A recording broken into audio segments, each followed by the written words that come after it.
नमस्कार दोस्तों, स्वागत है आप सभी का आज के मुख्य समाचार के इस वीडियो में। जी हां दोस्तों, मोदी सरकार की तरफ से बड़ी और महत्वपूर्ण खबर की अपडेट निकल कर आ रही है, जिसकी सटीक जानकारी हम आपको इस वीडियो में देंगे। बस आप इस वीडियो के साथ अंत तक बने रहें।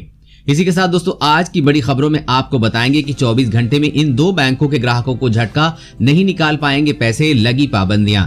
और अगली बड़ी खबर की बात करें तो 2 बूंद और महामारी का काम तमाम, सिर्फ एक बार नाक में डालें और कोरोना हमेशा के लिए खत्म, आगे जानेंगे इस खबर के बारे में। और अगली बड़ी खबर की बात करें तो बड़ी खुशखबरी, बिना सब्सिडी वाले गैस सिलेंडर पर ले सकते हैं भारी भरकम छूट। जरूर जान लें इस बड़ी खबर के बारे में। और अगली बड़ी खबर की बात करें तो लद्दाख में सीमा पर कड़ाके की ठंड शुरू, सैनिकों के लिए तैयार किए गए स्पेशल टेंट, चीन को मिलेगी कड़ी चुनौती। और अगली बड़ी खबर की बात करें तो उत्तर भारत में पड़ेगी कड़ाके की ठंड, जल्दी शीतलहर जमाएगी पारा, आगे विस्तार से जानेंगे इस खबर के बारे में। और अगली बड़ी खबर की बात करें तो व्हाट्सएप में सभी के लिए जारी हुआ नया फीचर, 7 दिन में अपने आप डिलीट हो जाएंगे मैसेज।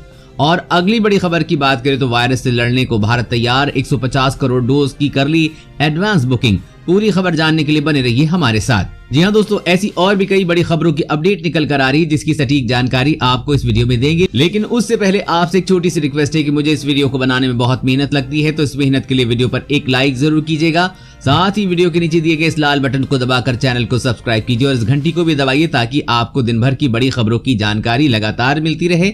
तो चलिए दोस्तों, एक एक करके सभी बड़ी खबरों के बारे में जान लेते हैं। तो दोस्तों, आज की पहली बड़ी खबर की अपडेट की बात करें तो 24 घंटे में इन दो बैंकों के ग्राहकों को झटका, नहीं निकाल पाएंगे पैसे, लगी पाबंदियां। जी हां, कोरोना काल में एक और जहां लोगों की आर्थिक स्थिति बिगड़ी है, वहीं भारतीय रिजर्व बैंक ने 24 घंटों में 2 बैंकों पर कड़ी कार्रवाई करते हुए उन पर पाबंदी लगा दी है, जिसमें बैंक ग्राहक चिंतित हैं और वित्तीय संकट से गुजर रहे हैं। निजी क्षेत्र के लक्ष्मी विलास बैंक पर 1 महीने तक के लिए पाबंदियां लगाई गई हैं, जिसके तहत बैंक के खाता धारक अब सिर्फ 25,000 रुपए तक ही निकासी कर सकते हैं। इसके बाद महाराष्ट्र के मनता अर्बन कोऑपरेटिव बैंक पर पाबंदी लगाई गई है, जो 6 महीने तक प्रभावी होगी। आइए जानते हैं कि इससे बैंकों और ग्राहकों पर क्या असर पड़ेगा।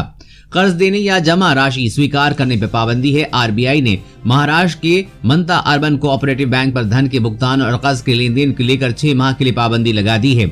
इन निर्देशों के अनुसार ये बैंक आरबीआई की अनुमति के बिना कोई भी कर्ज या उधार नहीं दे सकेगा और न ही पुराने कर्जों का नवीनीकरण तथा कोई निवेश कर सकेगा। बैंक पर नई जमा राशि स्वीकार करने पर भी पाबंदी लगा दी गई है। वो कोई भुगतान भी नहीं कर सकेगा और न ही भुगतान करने का कोई समझौता कर सकेगा। और अगली बड़ी खबर की बात करें तो लद्दाख में सीमा पर कड़ाके की ठंड शुरू, सैनिकों के लिए तैयार किए गए स्पेशल टेंट, चीन को मिलेगी कड़ी चुनौती। जी हाँ, लद्दाख में वास्तविक नियंत्रण रेखा यानी कि एलएसी पर भारत और चीन के बीच पिछले 6 महीने से गतिरोध लगातार बरकरार है। इस बीच इलाके में कड़ाके की ठंड भी शुरू हो गई है। ऐसे में भारतीय सेना ने सैनिकों के लिए यहां रहने के खास इंतजाम किए हैं। इसके तहत आधुनिक टेंट तैयार किए गए हैं। ये सारे टेंट एलएसी के ठीक पीछे बनाए गए हैं। बता दें कि पूर्वी लद्दाख में इस वक्त चीनी सेना का मुकाबला करने के लिए करीब 50,000 भारतीय सैनिक मौजूद हैं। भारतीय सेना ने बताया है कि तमाम सुविधाओं से लैस परंपरागत स्मार्ट कैंप के अलावा बिजली, पानी, जगह को गर्म रखने की सुविधा, स्वास्थ्य और स्वच्छता सुविधाओं से युक्त अत्याधुनिक आवासीय सुविधा के इंतजाम किए गए हैं। लद्दाख में अगले 3 महीने तक सैनिकों के लिए रहना मुश्किल की चुनौती होगी। यहाँ करीब 40 फीट तक बर्फबारी होती है। इसके चलते वहां तापमान भी -30 से 40 डिग्री तक पहुंच जाता है। अधिकारियों ने बताया कि दोनों देशों की सेनाओं के बीच मई की शुरुआत से जारी गतिरोध का कई चरणों की वार्ता के बाद भी कोई नतीजा नहीं निकला है। ऐसे में पूर्वी लद्दाख के अलग अलग पहाड़ी क्षेत्रों में बर्फीली ठंड के बीच सेना के करीब 50,000 जवान वहां तैनात हैं। चीन ने भी कुछ इसी संख्या में सैनिक वहां तैनात किए हुए हैं। और अगली बड़ी खबर की बात करें तो 2 बूंद और महामारी का काम तमाम, सिर्फ एक बार नाक में डालें और कोरोना हमेशा के लिए खत्म। जी हाँ, 2 बूंद जिंदगी की ये टैगलाइन अक्सर टीवी पे विज्ञापन या अखबारों में देखने को मिली होगी। ये पोलियो की बीमारी को दूर करने के लिए दी जाने वाली दवा है, जिसमें 2 बूंद बचपन में पिलाने से पोलियो का खतरा नहीं रहता है। अब इसी तर्ज पर महामारी कोरोना वायरस को भी हराने की तैयारी है। कोरोना वायरस की वैक्सीन तैयार कर रही भारतीय कंपनी भारत बायोटेक का दावा है कि अगले साल तक महामारी की वैक्सीन मिलने लगेगी। सबसे खास बात यह है कि स्वदेशी वैक्सीन की सिर्फ 2 बूंदें कोरोना को हराने के लिए काफी होंगी। कोरोना वैक्सीन से जुड़ी बड़ी जानकारी सामने आई है। कोरोना वैक्सीन पर ट्रायल कर रही कंपनी भारत बायोटेक ने कहा है कि अगले साल उनकी सिंगल डोज वैक्सीन मिलने लगेगी। वैक्सीन के 2 ड्रॉप नाक में के जरिए डाले जाएंगे। कोरोना को हराने के लिए इतना ही काफी होगा। भारत बायोटेक आईसीएमआर के साथ मिलकर वैक्सीन बनाने पर काम कर रही है।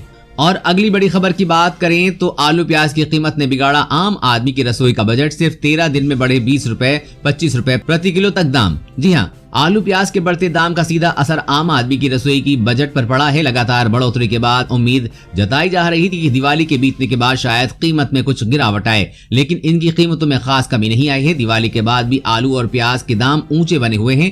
डिपार्टमेंट ऑफ कंज्यूमर अफेयर्स पर दिए गए प्राइम रिपोर्ट के मुताबिक आलू के रिटेल भाव 45 रुपए प्रति किलो और प्याज 55 रुपए प्रति किलो बना हुआ है। अगर प्याज की कीमत की बात करें तो रिपोर्ट के मुताबिक 13 दिन पहले प्याज का दाम 43 रुपए प्रति किलो था, जबकि 13 दिनों के बाद इसकी कीमत बढ़कर 62 रुपए प्रति किलो हो गई है। वहीं आलू की कीमत भी बढ़कर 45 रुपए प्रति किलो हो गई है और आगे भी इसकी कीमतों में कमी होने की कोई उम्मीद नहीं है।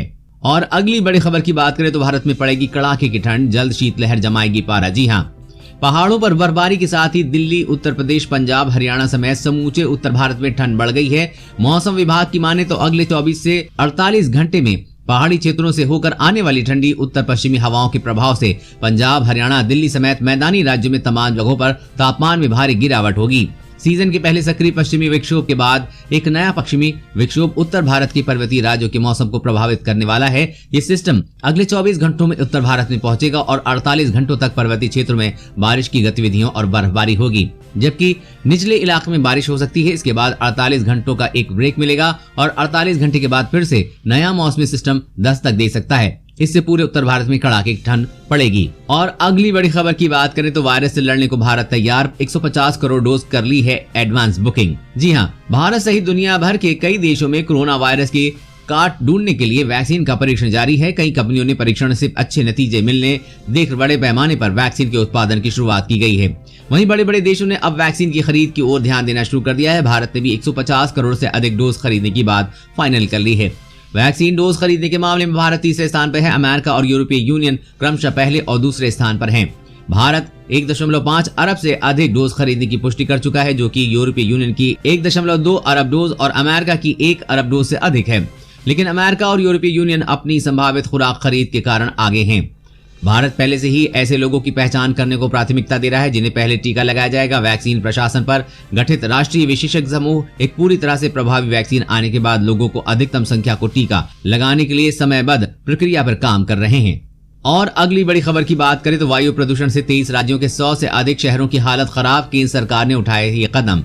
जी हाँ, खराब आबोहवा की समस्या अकेले दिल्ली एनसीआर तक सीमित नहीं है, बल्कि देश के 23 राज्यों के 100 से ज्यादा शहर इसमें ग्रसित हैं। बावजूद इसके राज्यों की इसे निपटने में कोई खास दिलचस्पी नहीं है। ये स्थिति तब है जब इसका सीधा प्रभाव लोगों के स्वास्थ्य पर पड़ रहा है। यही वजह है कि केंद्र सरकार ने इससे निपटने और राज्यों की भागीदारी बढ़ाने को लेकर एक नई योजना पर काम करना शुरू किया है। प्रदूषण के खिलाफ छुड़ी इस मुहिम के तहत बेहतर प्रदर्शन करने वाले राज्यों को अतिरिक्त वित्तीय और तकनीकी मदद मुहैया कराई जाएगी। केंद्रीय वन एवं पर्यावरण मंत्री ने इस योजना पर इसलिए भी काम शुरू किया है क्योंकि राष्ट्रीय स्वच्छ वायु कार्यक्रम के तहत वर्ष 2024 तक हवा को साफ करने का लक्ष्य रखा गया है।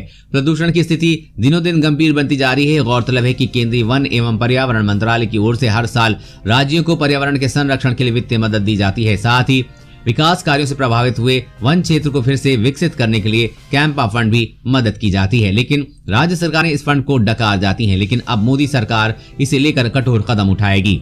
और अगली बड़ी खबर की बात करें तो बड़ी खुशखबरी, बिना सब्सिडी वाले गैस सिलेंडर पर ले सकते हैं भारी भरकम छूट। जानिए कैसे। जी हाँ, अगर आप एलपीजी का गैस सिलेंडर इस्तेमाल करते हैं तो आपके लिए बड़ी खुशखबरी है। अब आप बिना सब्सिडी वाले गैस सिलेंडर पर भारी भरकम छूट का फायदा ले सकते हैं। हालांकि पिछले कुछ समय से सब्सिडी बंद है क्योंकि सिलेंडर के दाम काफी कम हो गए हैं। इस वक्त सब्सिडी वाला सिलेंडर 592 रुपए के आसपास है। डिजिटल पेमेंट को बढ़ावा देने के लिए सरकारी तेल कंपनियां ग्राहकों को कैशबैक की सुविधा दे रही हैं। अगर आप डिजिटल मोड से सिलेंडर की बुकिंग करते हैं तो आपको ये सुविधा मिल जाएगी। बता दें कि Hindustan petroleum, Indian oil, Bharat petroleum अपने ग्राहकों को ऑनलाइन पेमेंट करने पर छूट की सुविधा दे रहे हैं। अगर आप इस छूट का फायदा लेना चाहते हैं तो सिलेंडर की बुकिंग के समय कैश पेमेंट करने की जगह ऑनलाइन पेमेंट करें। आप पेटीएम, फोन पे, गूगल पे, यूपीआई और मोबीविक की जैसे प्लेटफॉर्म के जरिए सिलेंडर बुक कर सकते हैं। यहाँ पर ग्राहकों को अधिकतम 500 रुपए तक का कैशबैक मिलता है। और अगली बड़ी खबर की बात करें तो ड्रैगन की चालबाजी, नेपाल की तराई क्षेत्र में भारतीय इलाकों में पहुंच बना रहा चीन। जी हाँ, नेपाल के तराई क्षेत्र होते हुए भारतीय सीमा में पहुंचने का चीन ने पूरा इंतजाम कर लिया है। भारतीय सीमा के महज 8 किलोमीटर दूर चीन ने अपना बेस कैंप किराए के एक होटल को बनाया है। ये होटल चीन ने 3 साल के लिए किराए पर लिया है। वहाँ किसी भी बाहरी लोगों के प्रवेश पर प्रतिबंध है। इसके अलावा भारत के उत्तर प्रदेश और बिहार से लगने वाली कमला नदी के आसपास भी Kanchanpur to Kamla expressway बनाने का निर्माण कार्य कर रहा है। ड्रैगन की चालाकी इसी से समझ में आ रही कि नेपाल को भी वो झांसे में रखकर सड़क के बदले रेल पटरी बिछाने में लगा है। इसका खुलासा नेपाल के स्थानीय लोग और भारतीय सुरक्षा बलों की गुप्तचर एजेंसी ने किया है। नेपाल में चीन की हर गतिविधि की निगरानी भारत सरकार का गृह मंत्रालय कर रहा है। चीन नेपाल की तराई क्षेत्र के माध्यम से भारत के अधिकांश क्षेत्रों के आसपास अपना आधिपत्य जमाना चाहता है ताकि बाद में वो भारतीय सीमा में प्रवेश कर सके, लेकिन भारत हर चुनौती के लिए तैयार है। और अगली बड़ी खबर की बात करें तो नेगेटिव कोरोना रिपोर्ट होना सुरक्षा की 100% गारंटी नहीं है, वैज्ञानिकों ने जारी की चेतावनी।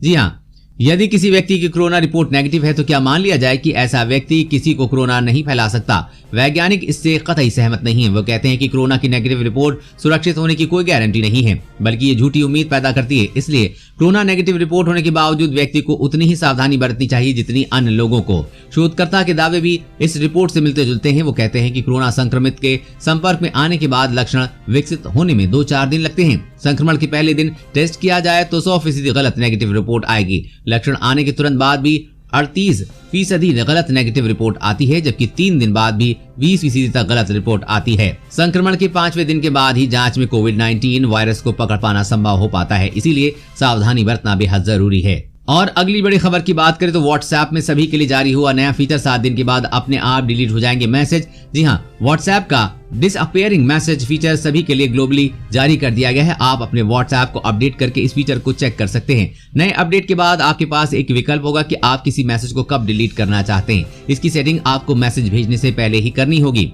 व्हाट्सएप का ये फीचर निजी और ग्रुप चैट दोनों को काम करेगा। ये फीचर एंड्रॉइड, iOS और डेस्कटॉप तीनों वर्जन पर काम करेगा। ये फीचर की सेटिंग करने के बाद कोई भी मैसेज 7 दिनों के बाद अपने आप डिलीट हो जाएगा। हालांकि ध्यान देने वाली बात यह है कि ये फीचर फॉरवर्ड मैसेज पर काम नहीं करेगा।